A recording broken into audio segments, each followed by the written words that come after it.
সত্যিকারের ভালোবাসাটা না অনেক বেহায়া হয়।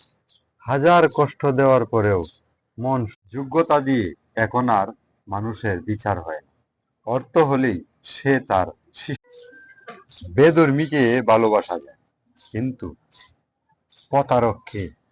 একজনের উপকার করা ভালো, মানুষের উপকার মানুষই করে, কিন্তু ফেসবুক যেভাবে নিত্য নতুন আপডেট দিচ্ছে, আমাদের মাধ্যমে কিছু মানুষও ভালোবাসা শব্দটা যদি পবিত্র হয়ে থাকে, তাহলে সেটা পবিত্র মুখেই শোভা পায়। ভালো তাকেই বাসা যায় যে ভালোবাসাটার মূল্য দিতে জানে। কথায় আছে বাইরে, আপনারা যারা বড় বড় কন্টেন্ট ক্রিয়েটার, আপনারা যদি আমাদের পাশে না থাকেন, তাহলে আমাদের কষ্ট তো তখনই হয় যখন আপন মানুষগুলি পরের মতো। কষ্ট একটা জিনিস রে ভাই, না দেয় কাউকে ভালোভাবে বাঁচতে, না দেয়